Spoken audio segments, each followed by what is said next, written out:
What if it is permissible to want to leave a legacy? I'd like to welcome Debra Erickson to the Design Your Legacy podcast this lovely Friday. Welcome, Debra.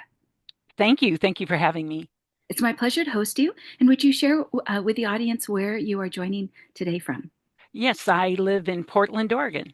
Oh, wonderful, wonderful. Okay, well, if you would like to share any type of icebreaker before we jump into the first question, please feel free to do so, whether it's professionally or personally.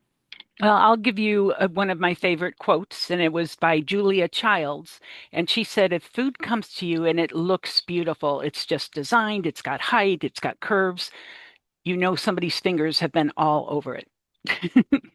Oh, that's wonderful. That's wonderful. Yes. Okay. Well, let me jump into the first question then, and I'll let your story unfold as we speak in the next 30 or 60 minutes or whatever time frame that we chat today. And again, I had shared with you that there is no time limit. So I'll jump into the first question. So you created the Blind Kitchen to empower blind and visually impaired individuals to cook independently. What was the catalyst moment that inspired you to start this legacy project? Well, COVID was actually the catalyst moment. I was the only blind student in culinary school, and I graduated in June of 2019. And then COVID hit, and I had intended only to teach adult or legally blind Oregonians how to cook, and I was loving doing it. But when March came, the world did not know how to deal with COVID. Is it safe to teach in person? Is it safe to, be in the same room? It took about a year and a half for the state of Oregon to figure it out. And during that year and a half, I culinary school is very hard. It's very demanding. It's 6 hours a day. It's you do bread one week and then you're doing salads one week and you're doing it goes at warp speed. And so I didn't really have time. I had to problem solve. How am I going to do this so I can compete with the other students? I need to be able to flip that egg. How am I going to be able to do that attractively and cleanly? And so I solved those problems, and then I just took that time to pull it all together in an organized fashion. That's wonderful. So let me, for a moment, have you, if you're so would be so kind, to share the backstory because I was curious in our preamble regarding when did you become blind? Were you born blind? And you had shared that you became blind at age 28. So would you say more? Yeah, so I have retinitis pigmentosa, and I have very little vision in my left eye, and that's mostly just clouds. If the light is just right, I can see movement going past it. It usually scares the heck out of me because I don't expect it, but that's really all I have. So when I was 28, I went into the eye doctor, and this is the way I remember it. It's probably not the way it happened, but he said, "Oh, I see something that looks like you may have an eye disease and you're going to go blind, and I'm going to send you to a specialist." I was like, just give me glasses. I have astigmatism. I don't need nothing about going blind. And then I did go to an ophthalmologist, and indeed, I did have this inherited condition. And there was no history on either side of the family of blindness, but my parents were recessive gene carriers. So there's 1 in 4 chance that the disease would express itself when they conceived children, and I'm one of 12, and 3 of us have this disease. So it was quite the surprise, and I was able to fake my way through it until my early 50s, and that is when the disease, the first signs are a lack of night vision, and then a loss of peripheral vision. You retain your central vision for most of us that have this disease. And I lost the significant portion of my central vision in one eye many years ago, but it was when I was in my 50s that one eye that I was depending on, it it it lost its central vision. So that is the story of my vision loss.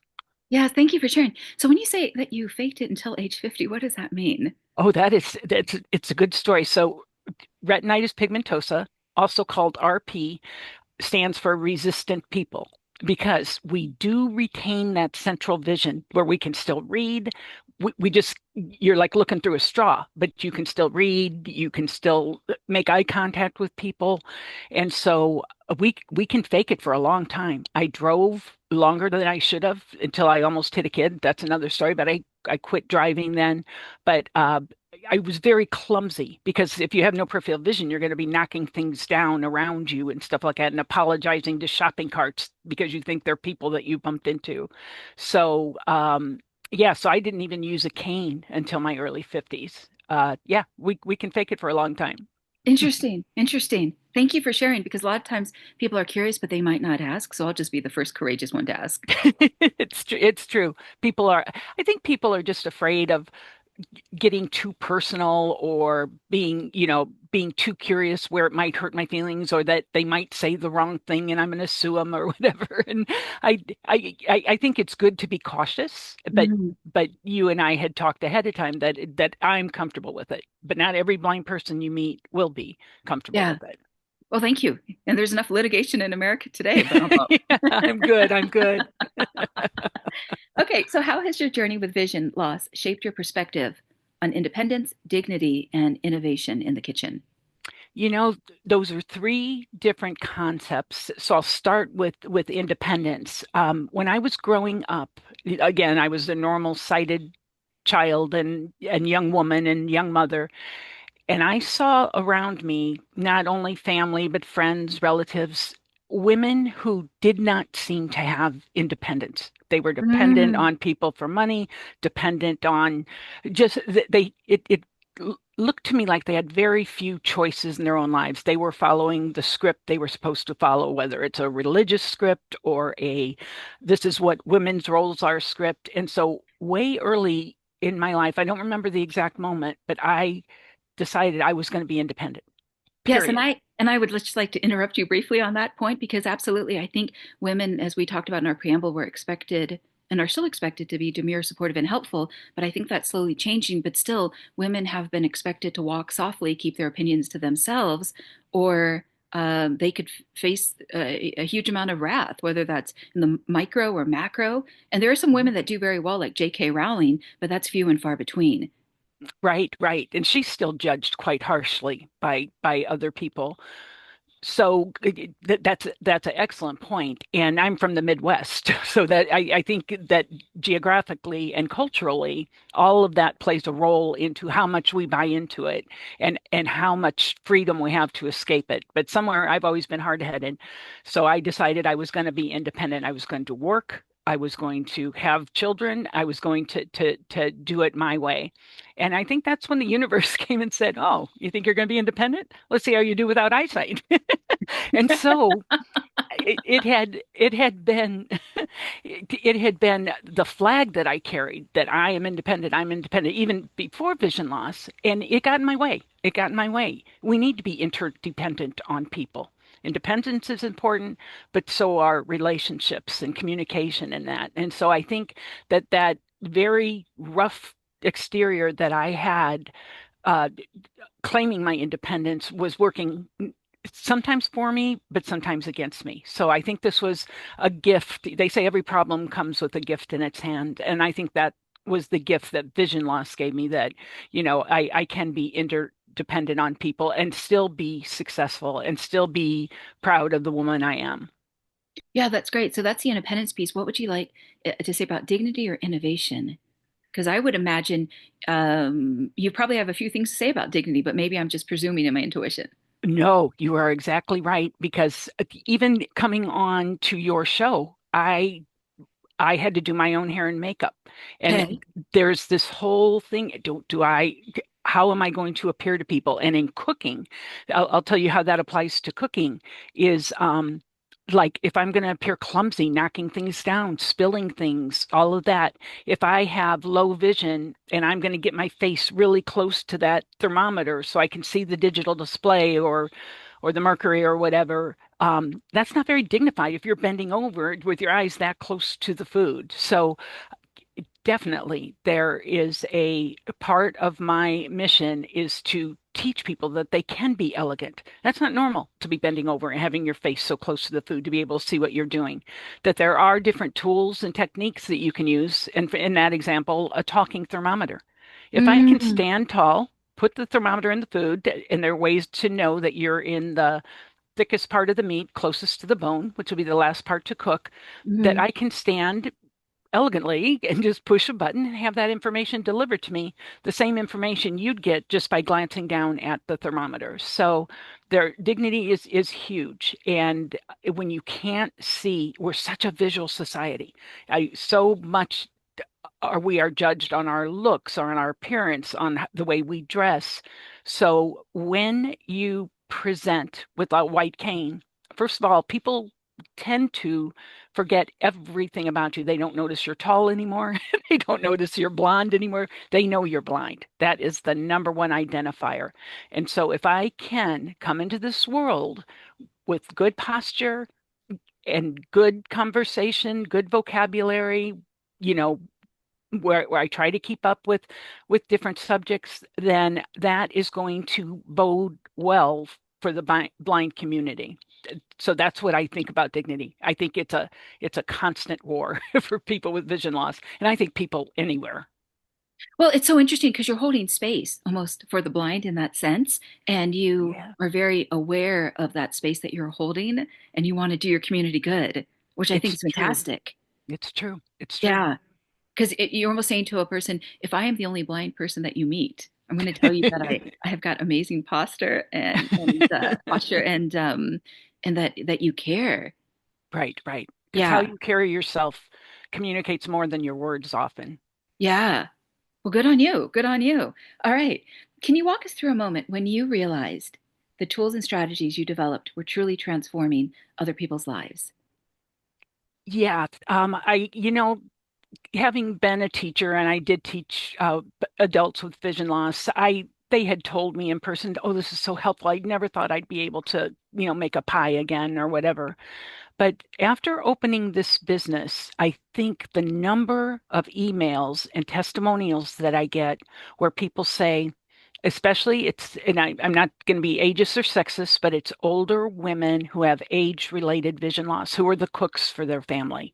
That Mm, statistic will probably change over time, but because much more men are becoming interested in cooking.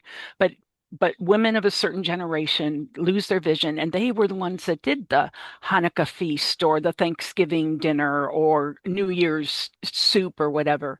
And so they write to me and say, I used to just sit through holidays, very depressed. I lost a piece of myself when I lost my vision, and that was that love for cooking.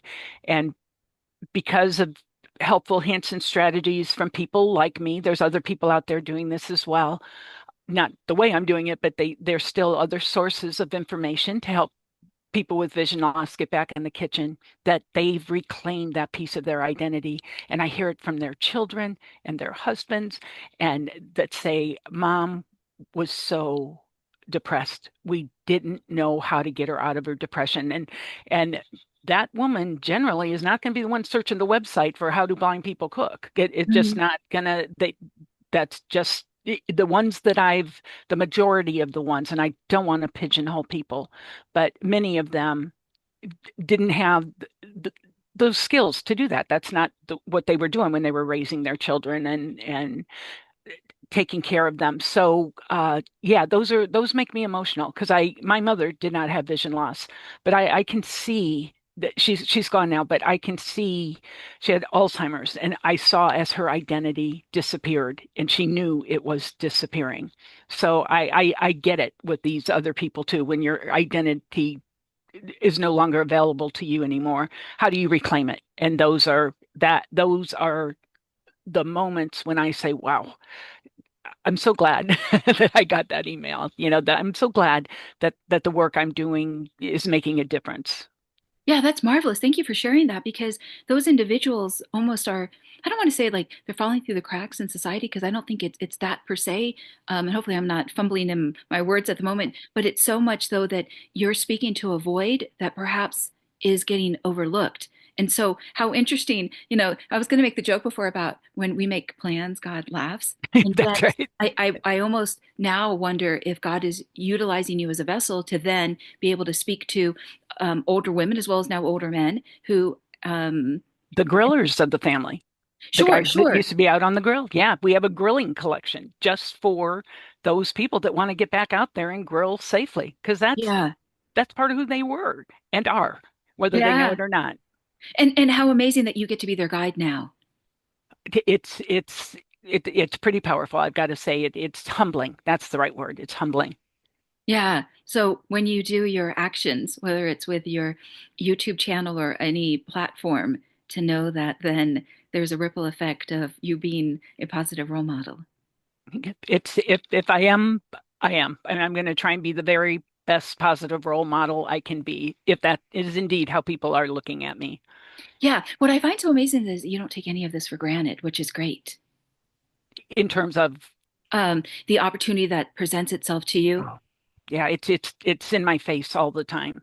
This is so another thing that you mentioned that sparked a idea in me is that when you have vision loss, whether you're born with vision loss or if you acquire it, later in your journey, it can be very socially isolating. Just getting to Mm. places, transportation can be tough. And so a lot of people with vision loss losing that part of their identity. I'm not going to go to a party. I can't make eye contact with people. I don't know where the bathroom is. I don't want people having to fill up my plate for me because I can't be touching food, other people's foods when I'm trying to dish up. It can be Mm. very daunting, and the urge to self-isolate can be very strong because it takes a lot of energy to go out in a social situation and travel to an unknown place. So I think the other mission for the Blind Kitchen that I haven't figured out how to make it work yet is to find a way to connect these people that they through Zoom. Zoom's an amazing medium that we can be across the world, Mm. and in the same room at the same time, just like you and I are. And so I haven't quite figured out how to do that, but I think there is some nugget there that people will benefit from that social connection around a shared interest, in this case, cooking. Not everybody Yeah. likes to cook. Not everybody should cook. But if you do love it, and it's so much fun being in the same room with other people that are cooking for a holiday or, preparing dinner or a dish, that's when stories are shared, history is shared, culture is shared, and then tips and tricks. And so I think that due to the technology that exists in the world today, that there is a way to do that, but I haven't quite figured that one out yet. I'll get back to you on it. Oh, I think it's just wonderful. And especially because if it's a gathering place to speak about cooking, then it is a place of how do we move forward? How do we move up? Almost like a spiral of energy regarding the creativity of all the voices that could be on that Zoom session, that Zoom call. Absolutely. And the knowledge that would be there. Every time I do a presentation or a workshop, I learn from people. I learn from people all the time, things that I didn't know. And then I can use my platform to share it with other people. So I just love any kind of gatherings like that where cooking is the topic. I guess that's why it's my passion. That's wonderful. Legacy often begins with a personal challenge turned into purpose. What legacy do you hope the Blind Kitchen leaves, not just for the blind community, but for the broader culture of inclusion?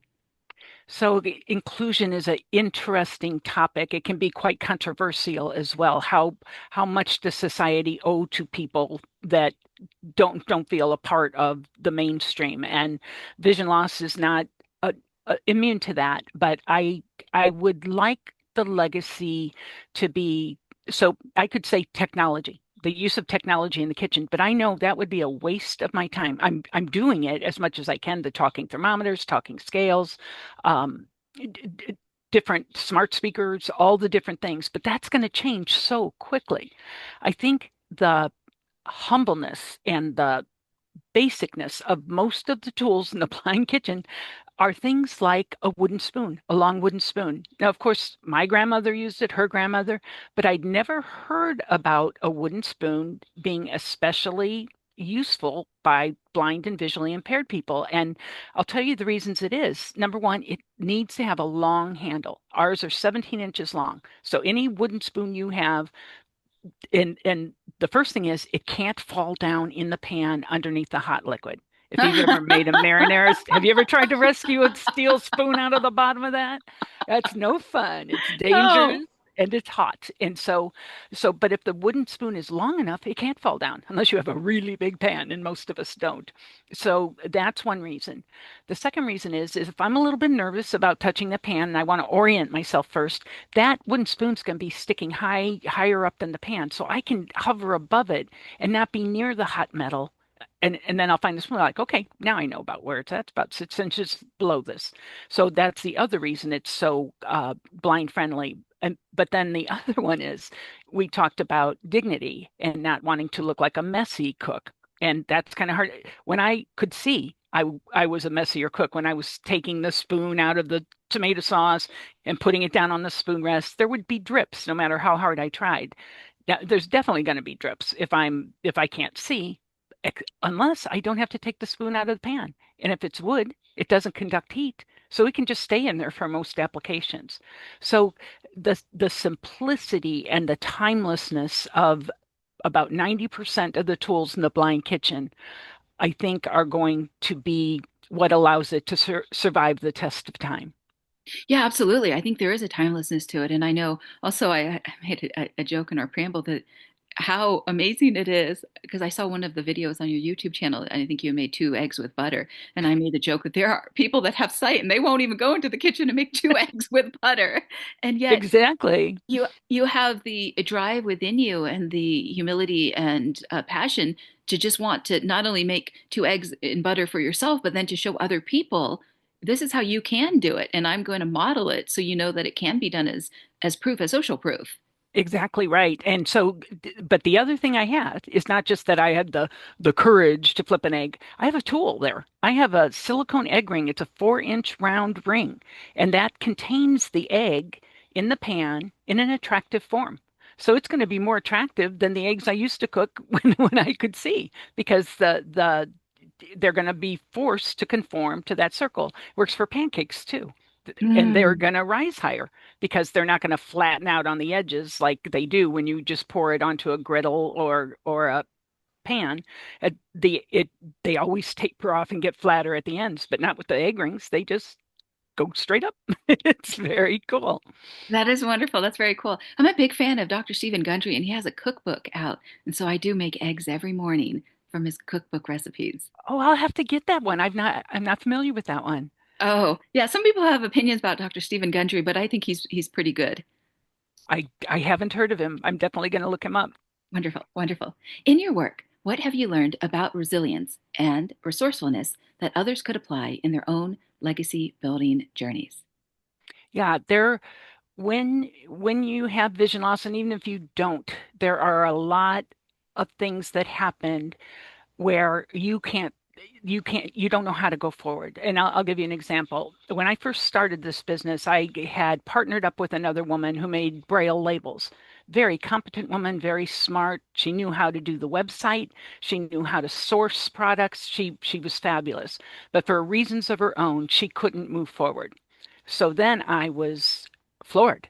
How I don't know anything about websites. Can blind people do websites? Yeah, they do them all the time. I don't know how, and I don't want to learn how. That's not where I want to put my time and energy. So I took a class at the Small Business Administration, and they're the ones that helped me. They said, do what you love to do and pay other people to do the rest. And sometimes that's easier said than done. If I'm an artist or but for me, um, I was able to continue to work and have income coming in so that I could start the blind kitchen. And so the small business administrations are the one that hooked me up with my videographer who had taken that same class several years before. My web designer had gone to the SBA. She had taken a class a couple of years before. My marketing person. So I think when you run into a closed door, like how am I going to do a website? You need to network and talk with people because you can't know everything. These people are specialists in their own field. My videographer can't do what my web designer does, and vice versa. So find someone who has a passion for it and is an expert at it and get their ideas as to how you can move forward. It doesn't have to be you doing everything. Point well taken. Yeah, I think even individuals that aren't visually impaired as an entrepreneur run into those decisions as they grow Oh and my goodness. expand. Yeah, Yeah. yeah. Cooking's easier than running a business. I'm just saying. Yeah, all the brand new decisions, 360 degrees, like, didn't know I had to think about that, but now I do. Right, right, right. Exactly right. Well said. What were some of the biggest obstacles that you faced in launching the Blind Kitchen, and how did you overcome them? Um, First of all, was getting the team together, and figuring how I was going to pay them. Uh, Probably the biggest obstacle is the internet. It's so inaccessible. So many websites are where I'll go on and I'll be looking for something and then it'll say button, button, button. And I don't know if I'm adding things to the cart or checking out or just button, button, button. I know if I press my space bar, something's going to happen. So, so that was a big challenge. And this is another one of the adversity things. So that was a problem for me. My husband, I love him. He still carries a flip phone. He is no help on the computer with this business, and we're empty nesters now. So I found out from another blind person that there were visual interpretation services. And these are services, there's two big ones, two major ones, and they actually I pay us for one of them. So for my business, I use a paid subscription model. It's called IRA. And I have an app on my phone. I call into them. It's very simple, easy to operate, and they can actually remote into my computer at my request and help me fill out these inaccessible forms. They can see. And now Mm, they can see what's happening on my computer, and they're licensed and bonded, so I'm not worried about my financial information. There's only so much in this world I can control. But with this service, they have been absolutely so helpful in me being able to do it. I don't know. I was going to use that sighted woman. She was going to run those parts of the business. But when she was no longer going to be part of it, and I wanted to move forward, and during COVID, all this stuff, I had to figure out another answer. And so by learning about this service, it's like, wow, that's a game changer for me. I think that's wonderful. Thank you for sharing that. Hmm. Yeah, I think you're breaking through, in my perspective, what is possible. That not only do you hold yourself with dignity regarding your posture, but also that you are a business owner, small business owner, a female-owned business founder, I check all the boxes. right? Right? To show that it is possible. And here is how you are doing it. True, true. Through my website and my YouTube channel and my other platforms, that's the way to reach people nowadays. Yeah. It's a very visual world, and to tell you the truth, all that marketing we do on Instagram, Facebook, LinkedIn, I don't do any of it. I pay people to do it because that's not my passion either. Social media, it's its own specialty area. So I let other people do that for me so that I can do what I want to do and what I'm good at and what is going to be most impactful. That's wonderful. That's wonderful. Are there any other obstacles you would like to share regarding There's one this? that's kind of fun. Okay. Well, if obstacles can be fun. So this was in culinary school, and it's to this day when I cook, is I'm slower than most cooks. I've got to be very thoughtful about where I put that towel, about where I put that measuring cup down. If I'm going to come back to it and it's 2 inches away, it's gone. It might as well. So in culinary school, um, I was able to memorize the information stuff. I didn't have a problem with that. But when it came to practicals, I was very slow. And first of all, I'm the only one using a cane. And so in a commercial kitchen, the communication skills are strong. They'll say knife, hot pot, corner, door, behind you. That's part of the culture, regardless of vision loss. So that was really good. But when we had to do our practicals, we'd be given just like the cooking shows. You have 1 hour to do an appetizer, two portions of soup, and a protein with a starch. Hmm. All communication skills went out the window. Every man for himself. Everybody's running around like crazy trying to get it all done. And I have no hard feelings for that. I was moving as fast as I could, like a turtle would. But it was a dangerous place to be, when people were concentrating on what they were going to do and what they had to do next. So I was not the only student that didn't finish some of the practicals on time. There were other people. So the chefs would say, oh, if you can't finish on time, finish strong. Because it'd be like 5 minutes, students, 5 minutes, you got to be done. And so the panic would grow. But I was the only student that never finished in the time. So, I lost points for that.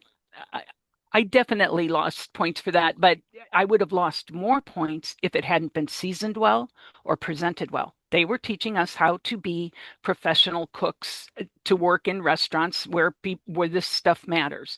So time matters as well, don't get me wrong, but I knew but the seasoning and the presentation held a lot more weight, and so it worked out. Thank you for sharing that story. Because again, if we haven't walked a mile in someone else's shoes, we have no idea what they're thinking about, what they are facing, what they are overcoming, even if it's just micro steps of, okay, presentation matters, and everyone's going fast right now, and yeah, and I'm being a turtle, and okay, how do I make this work? Yeah. Exactly. Very cool, very cool. Designing a legacy often means scaling impact. How are you thinking about expanding the Blind Kitchen possibly one day, whether through education, partnerships, or policy advocacy? So the blind people, most people don't know a blind person. They may know some people with significant vision loss, but most people don't know someone that's completely blind. It's a very, and in fact, I think the statistic is only 15% of legally blind people have no usable vision. So it's a very small. Most of us are somewhere on the spectrum, but legally blind it's a legal term. And so once you reach that criteria, but so it's kind of a small world, a small community. Yeah, I've done all the blind, any kind of social media opportunities and phone calls and presentations and things that I could get to. And my business was starting to not fall off, but just stay. It was growing, growing, growing, and then all of a sudden it was plateauing. And so I thought, I want to do more. And so there are a lot of people out there that don't identify as visually impaired. It might be your grandmother or your grandfather. Oh, grandpa, he just can't see so well anymore. But he's not going to go anywhere near a vision support group or a low vision clinic. That title does not belong to them. They don't identify, and that's their choice. So I've been going on things like grilling shows because we have this grilling collection. So and they are not meant for blind or visually impaired or even disabled audiences. But there are people in that room that may know someone that say, hey, that would be a great gift for grandpa. He would just love that talking thermometer. It would make his day. Or the pie maker collection if it's a person that you know with vision loss that would like to cook. So uh, that is how I'm trying to scale up my business at this point in time. You talk about legislation. I'm very, very passionate about politics and believe in advocacy, but I can only do so much. I have to decide.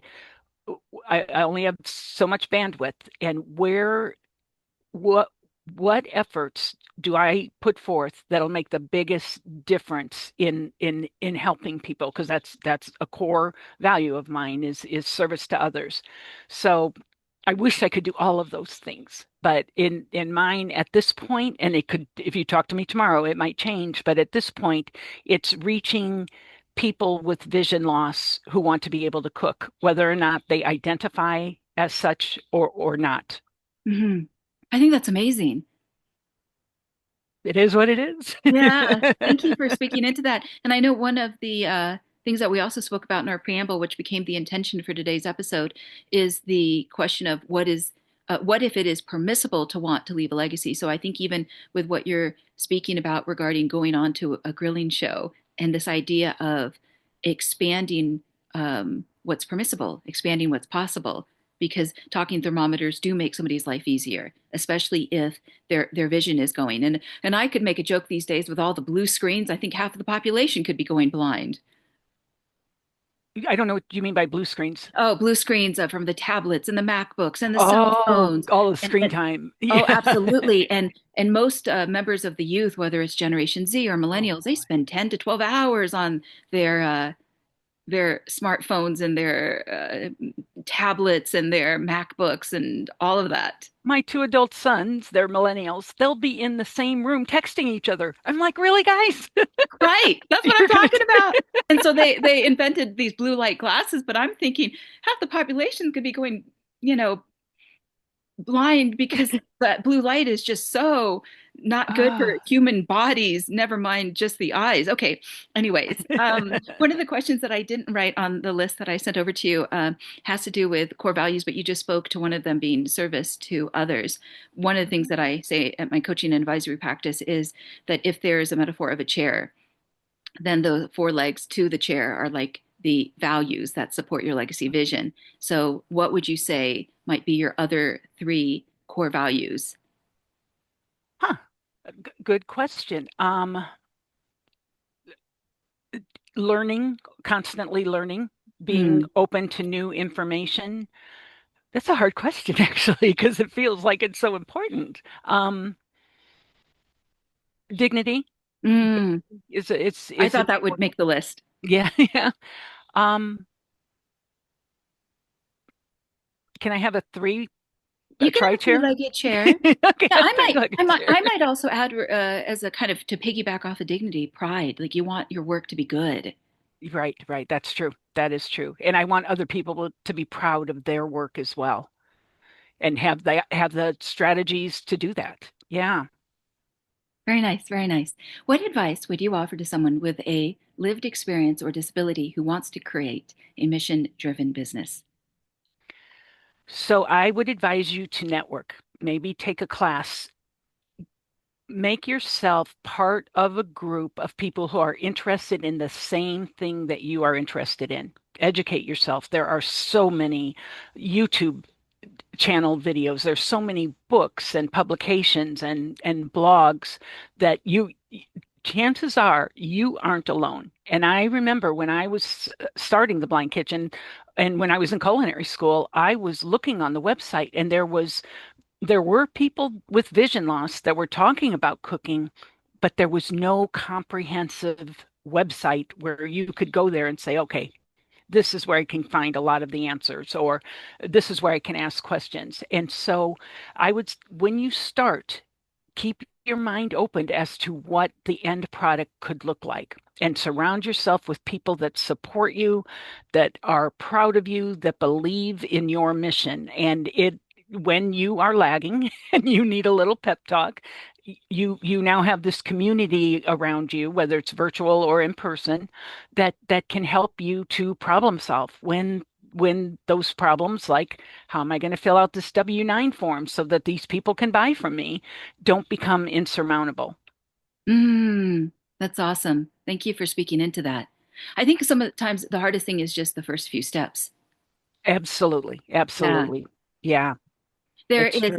I don't know if you ever crossed paths with him, a coach by the name of Tony Robbins. Oh, I do. That's my maiden Yeah. name, by the way, Robbins. But Oh, Tony Robbins, yeah, my ex-husband was definitely a huge fan. He was in sales, and so we had I'm dating myself, all the videotapes and all the yeah, yeah. He had stuff. those infomercials in the 90s. Yeah, that would be the time. I bring up his name because one of the quotes that he's known for is saying that 51% of success is just showing up. And so when you speak about the first few steps of just networking, it's Yeah. somebody taking those first few steps and believing it's possible. It's true. Sometimes I still get overwhelmed. I've got to get a newsletter out. I've got to write this blog post. I've got to uh, do this Zoom call. There's just so many. I've got to write this recipe. So many things, and I get paralyzed. Hmm. All of a sudden, I'm like, so I find myself. I sit at my desk and I find a million excuses to go into the other room, or I find a million excuses to go upstairs and check on this or whatever. And I'm not doing any of the tasks that are on my to-do list. And it's a physical to-do list. It's on my computer. I have it open all the time where I jot notes. And so what I do is I say, okay, you are procrastinating here. You're not getting anything done. An hour's gone by, and have you done anything? And so then I just choose one thing and I do it. And so once I'm finished with that, at least I've accomplished something. I can take it off my to-do list. And so that's an important part of what I'm doing. That's wonderful. Yes, yeah. What role does community play in your work? And how has building this community contributed to your sense of fulfillment and legacy? Community is huge in the Blind Kitchen, and I talk about building community with people that are similar to myself or perceive themselves to be similar, uh, like myself. I think of community as a positive thing, as a family, extended family, so to speak, where people can get together, exchange ideas. So the Blind Kitchen has become that conduit for people to be able to do that, where there really was no other system in place before, like the Blind Kitchen is now, and so it plays a big role in providing that connectiveness. Very nice, very nice. Thank you again for speaking into all these topics. And you had mentioned before that a lot of times people don't know anyone that's blind, and you're the second person I've met. I'd be curious to know the first woman's name. You spoke of her earlier, and I meant to ask you who it was Oh, and why yeah, she was on I'd your have to show. look it up, and then I'd be happy Sure. to share contact information. And I can't pull her name from top of mind, but that's Of just course, you short interview a term lot of people. I memory know. these days isn't what it used to be like 10 years ago.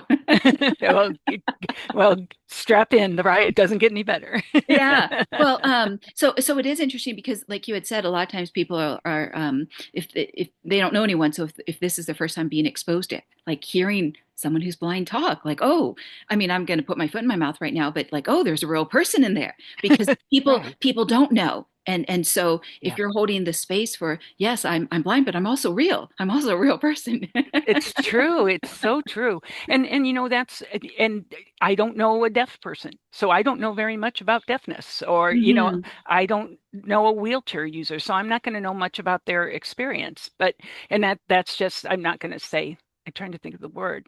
Not being ignorant. That's the word I'm thinking of. If I don't open myself up, then I'm not going to have knowledge of that. And Yeah, that's absolutely. what Yeah, we do in this absolutely. world. Yeah. Yeah, I think right now this is like an opportunity where you're inviting the listeners and the viewers into your world because we don't know your world until you say, Right. "Oh, it's like this and this is what I think about and this is what I face and this is what my thoughts and feelings are about how you navigate A, B, and C." But Mm. a lot of times if let's say we saw you in a shopping mall or a restaurant, we might not go up to you and want to quote pry. No, no, exactly, exactly. And Yeah. there is a time and a place. And in fact, was interesting. One of my instructors said she was at a party one time and a person came up to her and she says, "Do you mind if I ask you some questions about being blind if we talk about it?" Mm. And my instructor said, she's such an elegant woman. She said, yes, you can ask some questions about being blind and we can have a conversation, but that's not all I want to talk about. And I loved that answer. I thought that's perfect. It gives people permission to be curious and put stuff out there, but it also set a limit on how much we're going to go into my life and my blindness. We can cross that line, but let's talk about other things as well because I'm bigger than my blindness. Well, absolutely. And that was one of the things I picked up regarding your interest in creating future Zoom calls with others. It wasn't that there would be a group of people to come together to talk about blindness. It's a group of people to come together to talk about cooking. Exactly, exactly Yeah. right. Yeah. So, in other words, just don't see me by my being blind.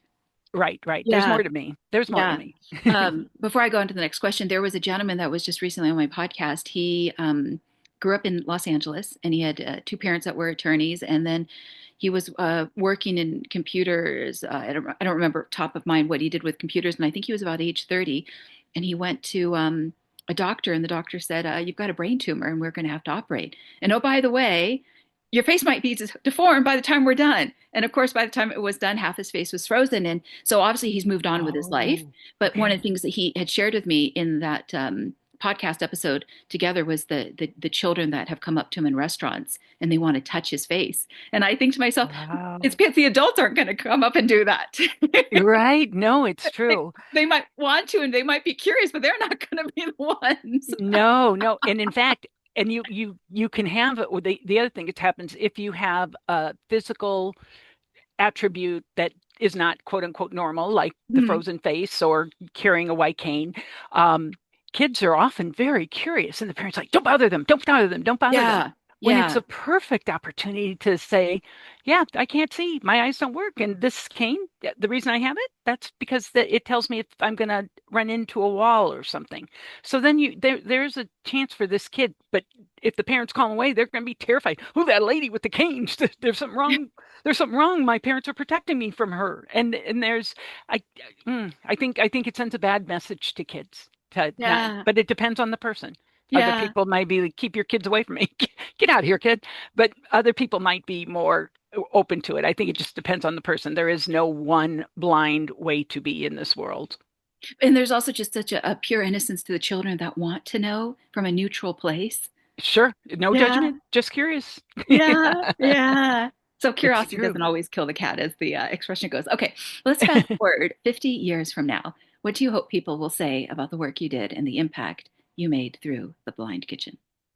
Well, if the blind kitchen still exists in 50 years, which I definitely hope it will, and I'm actually trying to figure out how it goes on. There just aren't that many blind chefs in the world. So how do you keep going? Do I, sell it to a mainstream person? Do I donate it to some .org or something like that? So I'm absolutely thinking of that because I'm no spring chicken. This can't go on forever. And But you've carved out a niche. yes, yes. And so if it still exists in 50 years, that's going to be its own legacy that it was people found it useful.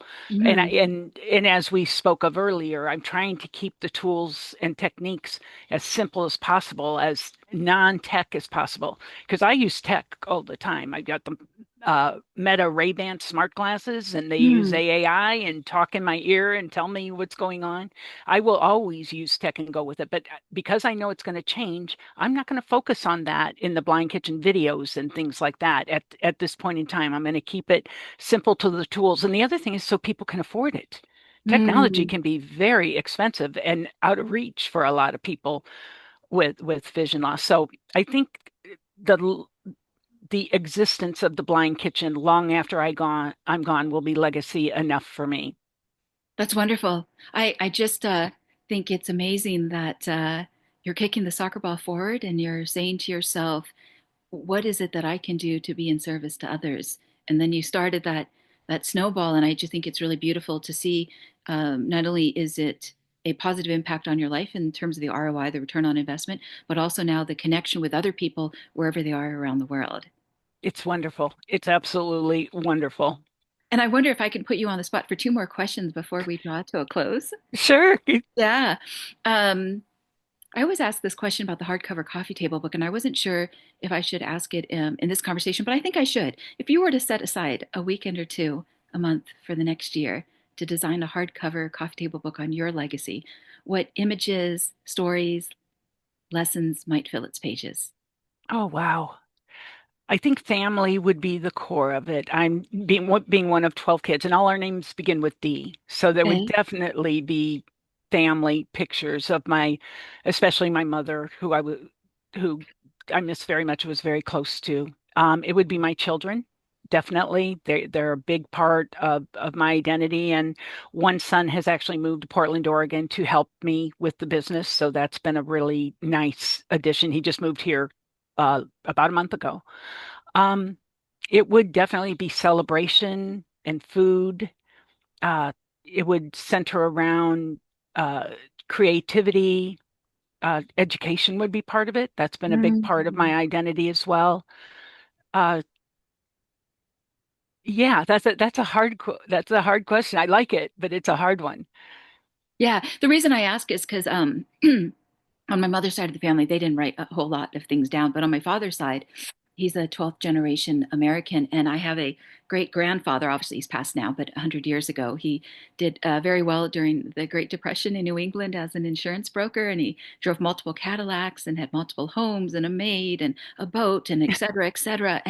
And I always wondered, why didn't he write anything down? And a part of it was that he didn't think probably anyone cared to read it or to know. And I think Wow. another part of it that I always find interesting in this type of work is people oftentimes think that their answers aren't good enough, and their answers are perfect. Their answers are good enough, and what needs to be said and written and shared. And you never know, 100 years from now or 50 years from now, somebody might want to know, like, well, how did you do good in business, and what did you come across, and And It's true. It's funny because I find I've read a lot of autobiographies and particularly of women. That's one of my interest areas.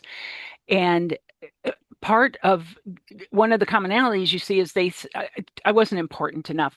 What I did mm, wasn't that great. And that's the self-doubts we have too. My story's not that interesting. Sorry, it's just not. But here I am reading these books of these women who thought their story wasn't that interesting. It's very common. So I've been actually asked told I should write a book, that it would add, first of all, another layer of what where people just could be confident in me. Yeah, yeah. not authenticity, that's not the right word, but make me more Well, I think believable. I'm not well, sure of the I word. think what you're referring to is credibility, but I think That's there's it. also, yeah, somebody to be said like there are so many times when you go into someone's living room or office and there's a hardcover coffee table book of an architect or Monet, the artist, and yet all of these people are strangers. And who will be the brave pioneer within the family tree to say, you know what, I'm going to create a hardcover coffee table book, not because I'm an egomaniac, but because I'm just going to pull together some photos and images and stories and lessons of what works so it doesn't get lost as the times change and as society changes. I agree. And look at 23andMe and all these people are very interested in their own histories. It's a thing that you want to know where you came from, Mhm. and so I think any writing that stuff down, ancestry, all of those things where you now can find more than we ever could before about our family history. It's pretty fascinating. Yes. Okay, before I ask you about your website, if you were to express what you would like your holistic legacy to be in one or two sentences, what would you say? That Deborah was innovative and creative and solved a problem for a specific group of people. I think that would be it. Oh, that's wonderful. That's wonderful. Thank you. Let me circle back. Oh, actually, before I circle back, what is a good website if any of the listeners or viewers would like to learn more about yourself or the Blind Kitchen? Yeah, so it's theblindkitchen.com and it is a store and it is the selling the tools is our bread and butter, but the library is the heart of the Blind Kitchen and there's a whole lot of free information on there about different strategies and specialized knowledge of how to cook with vision loss. So even if you don't have to spend a penny and you can go to that website and find some really good and helpful strategies for people that even if you can, and if I can take time just to give one of the strategies Please. is before I start to cook, I run a couple of inches of soapy water, warm soapy water in the sink. And that is because if I am preparing chicken, now let's pretend I don't even have vision loss. So this is what I'm telling people without vision loss. If you're seasoning chicken and you're flipping it and now your fingers are have got the mess on it, now you've got to hit the water control, you've got to touch the faucet, you've got to get the soap bottle or the dispenser, and now you got to go back and disinfect all that. If you have just a couple of inches of soapy water, you can just find your way to the sink using the back of your hands or your forearms if you can't see. If you can see, you can just walk over there and then plunge your fingers, and all of that cleanup goes away. You solve that Mm, problem. So a lot of the strategies found in the Blind Kitchen Library will be helpful for other people as well. I mean, that's just a good one. And you've already started cleanup. You could start putting your dirty dishes in there. yeah, that's brilliant and so practical. So Hmm. it's is it www.theblindkitchen.com? Hmm. That's it. Wonderful, wonderful. Let me circle back, if I may, to the start of our episode today, which was the intention we set by the question of what if it is permissible to want to leave a legacy. And I think you have spoken into your experience of not only being willing to go on to grilling shows, but also stepping into your own strengths. Because either somebody can step into their weaknesses or they can step into their strengths. And so I thought, you know, how amazing is it that you have shared your story today, but also what you spoke about in the biographies of women throughout history and them feeling like, oh, they couldn't leave a legacy or they couldn't expand the capacity of what is possible for themselves.